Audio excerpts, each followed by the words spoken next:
একটু বলবেন যে মাকরুটা আপনি কোথায় পেলেন? এটা হানাফিদের সর্বসম্মত মত। হানাফিদের সর্বসম্মত মত যে মেয়েদের মসজিদে গিয়ে নামাজ পড়াটা মাকরু। জামাতে হজের সময় ওটা ভিন্ন বিষয়। ওইটা ভিন্ন বিষয়। ফরজ, হজটা ফরজ, এবং সেখানে নামাজ আদায় করা ওই সময় মেয়েরা নামাজ আদায় করতে ওরা করতে পারবে, কিন্তু পরে আর এমনিতে নরমালি আর পারবে না। পারবে না মানে বললাম তো নিরুৎসাহিত করা হচ্ছে, তারা ঘরে করবে, ঘরে পড়া। এটা যদি মকরু হইতো তাহলে কি হজের সময় এটা পড়াটা জায়েজ থাকতো? বাংলাদেশে একমাত্র স্বঘোষিত গ্র্যান্ড মুফতি যিনি নিজেকে গ্র্যান্ড মুফতি হিসেবে দাবি করেন এবং তিনি বলছেন মহিলাদের মসজিদে নামাজ পড়া মাকরু, কিন্তু তিনি কোনো দলিল এভিডেন্স এখানে প্রমাণ করতে পারলেন না। চলুন আমরা ডক্টর জাকির নায়েকের কাছ থেকে এই বিষয়ে জেনে নিই, আসলে কি মহিলাদেরা মসজিদের সালাত আদায় করতে পারবে না, মাকরু? চলুন আমরা দলিল প্রমাণ সহ জেনে নিই। বোন, আপনি প্রশ্ন করলেন যে মহিলাদের মসজিদে সালাতের অনুমতি আছে কিনা। পবিত্র কোরআনে এমন কোন আয়াত নেই যেটা মহিলাদের মসজিদে সালাত আদায়কে নিষেধ করেছে। এছাড়াও এমন কোন সহিহ হাদিসও নেই যেখানে বলা হচ্ছে যে মহিলারা মসজিদে সালাত আদায় করতে যেতে পারবে না। সত্যি বলতে এমন অনেক সহিহ হাদিস আছে যেগুলো উল্টো কথা বলে। সহিহ বুখারীর 1 নম্বর খণ্ডে উল্লেখ আছে, শেষের হাদিসটা 832 নম্বর হাদিস, সালার বিভিন্ন বৈশিষ্ট্যের কিতাবে। আর অধ্যায় নম্বর হচ্ছে 84, বলা হচ্ছে যখন তোমাদের স্ত্রীগণ তারা মসজিদে যেতে চায় তাদেরকে বাধা দিও না। এটার উল্লেখ আছে সহিহ বুখারীতে 1 নম্বর খণ্ডে সালার বিভিন্ন বৈশিষ্ট্যের কিতাবে 80 নম্বর অধ্যায়ের 824 নম্বর হাদিসে বলা হচ্ছে যে যখন মহিলারা রাতের বেলায় মসজিদে যেতে চাইবে যেতে দাও।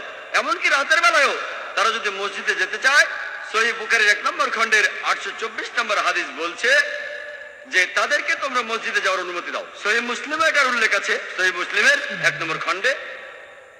এটা আছে বুক অব সালাহ 175 নম্বর অধ্যায়ের 881 নম্বর হাদিসে বলা হয়েছে যে আবু হুরায়রা রাদিয়াল্লাহু তাআলা আনহু তিনি বলেছেন, পুরুষের জন্য শ্রেষ্ঠ শাড়ি হলো প্রথম শাড়ি, সবচেয়ে খারাপ হলো শেষের শাড়ি। মহিলাদের জন্য শ্রেষ্ঠ শাড়ি হলো শেষের শাড়ি, আর সবচেয়ে খারাপ হলো সামনের শাড়ি। তার মানে পুরুষ এবং মহিলারা মসজিদে একসাথে সালাত আদায় করতো। আর সালাত আদায়ের সময় পুরুষদের জন্য সবচেয়ে শ্রেষ্ঠ শাড়ি হলো প্রথম শাড়ি, মহিলাদের জন্য শ্রেষ্ঠ হলো শেষের শাড়ি।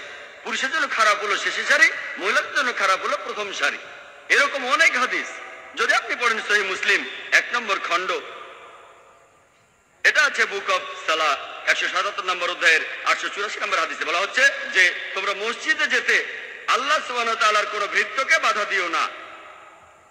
সহিহ মুসলিম 1 নম্বর খণ্ডে বুক অফ সালাহ 177 নম্বর অধ্যায়ের হাদিস নম্বর 891 বলা হচ্ছে যে তোমরা মসজিদের ভেতরে মহিলাদের জায়গাটা কেড়ে নিও না। তার মানে আমাদের নবীজির সময়ে মহিলারা তারা মসজিদে যেতেন, আর নবীজি কখনোই তাদের মসজিদে ঢুকতে বাধা দেননি। কিন্তু মহিলারা যখন মসজিদে যাবে তাদের জন্য সেখানে একই রকম আর আলাদা ব্যবস্থা থাকবে। পুরুষ মহিলা একসঙ্গে সালাত আদায় করবে না। অন্যান্য ধর্মের উপাসনালয়ে এমনটা দেখে থাকবেন। তেমন হলে লোকে মসজিদে মহিলাদের উত্তপ্ত করবে, সালার দিকে মনোযোগ দেবে না। আলাদা ঢোকার ব্যবস্থা, আলাদা ওযুর ব্যবস্থা, সালাত আদায়ের জন্য আলাদা জায়গা। আর এটাও ঠিক যে মহিলারা সালার সময় পুরুষদের সামনে দাঁড়াবে না। এমন হলে পুরুষরা আল্লাহর চাইতে মহিলাদের দিকে বেশি মনোযোগ দেবে। সমান তবে আলাদা ব্যবস্থা। পাশাপাশি হলে মাঝখানে একটা পার্টিশন থাকবে, অথবা মহিলারা পেছনে। সমান তবে আলাদা ব্যবস্থা। যদি ভালো করে দেখেন, যদি সৌদি আরবে যান মহিলারা মসজিদে যেতে পারে। এমনকি হারমাইন শরীফে, মক্কার মসজিদুল হারামে আর মদিনার মসজিদে নববীতে মহিলারা মসজিদে যেতে পারে। এমনকি আমেরিকাতেও মহিলারা মসজিদে যেতে পারে, ইংল্যান্ডও মসজিদে যেতে পারে, দক্ষিণ আফ্রিকায় মসজিদে যেতে পারে, পৃথিবীর বিভিন্ন দেশে মহিলারা মসজিদে যেতে পারে। শুধু ইন্ডিয়াতে দেখবেন যে বেশিরভাগ মসজিদে মহিলাদের সেই সব মসজিদের ভেতরে ঢুকতে দেওয়া হয়। তবে আলহামদুলিল্লাহ বোম্বেতে আমি কিছু মসজিদের কথা জানি যেখানে মহিলাদের ঢুকতে দেওয়া হয়। আর আমি একবার কেরালায় গিয়ে শুনেছিলাম যে কম করে হলো 500টা মসজিদ পাওয়া যাবে শুধু কেরালাতেই। দেখুন, এখানে স্বঘোষিত গ্র্যান্ড মুফতি তিনি মহিলাদের মসজিদে সালাত আদায় করার বিষয়ে মাকরু বলেছেন। তিনি যে মাকরু দলিল বলেছেন তার পিছনে কিন্তু কোরআন হাদিসের কোনো দলিল দেখাতে পারলেন না। ডক্টর জাকির নায়েক কিন্তু এখানে প্রমাণ করলেন সহিহ হাদিস থেকে, যেখানে রাসূল সাল্লাল্লাহু আলাইহি ওয়াসাল্লামের যুগে, সাহাবীদের যুগে মহিলারা মসজিদে সালাত আদায় করতেন। তাহলে এই সাহাবীর স্ত্রীরা এমন একটা মাকরু কাজ করবে মাকরু মানে কি? অপছন্দনীয়। আর এই মাকরুটা কার কাছে? আপনার আমার কাছে অপছন্দনীয় হলে শরীয়তে সেটাকে মাকরু বলা হয় না। আল্লাহর কাছে যেটা অপছন্দনীয় সেটাই মাকরু। তাহলে আল্লাহর কাছে অপছন্দনীয় যদি হয়, আর সাহাবীদের স্ত্রীরা এমন একটা কাজ করবে, সাহাবীদের সামনে, রাসূল সাল্লাল্লাহু আলাইহি ওয়াসাল্লামের সামনে মহিলারা মসজিদে সালাত আদায় করার জন্য যাবে, আপনি কি চিন্তা করতে পারেন?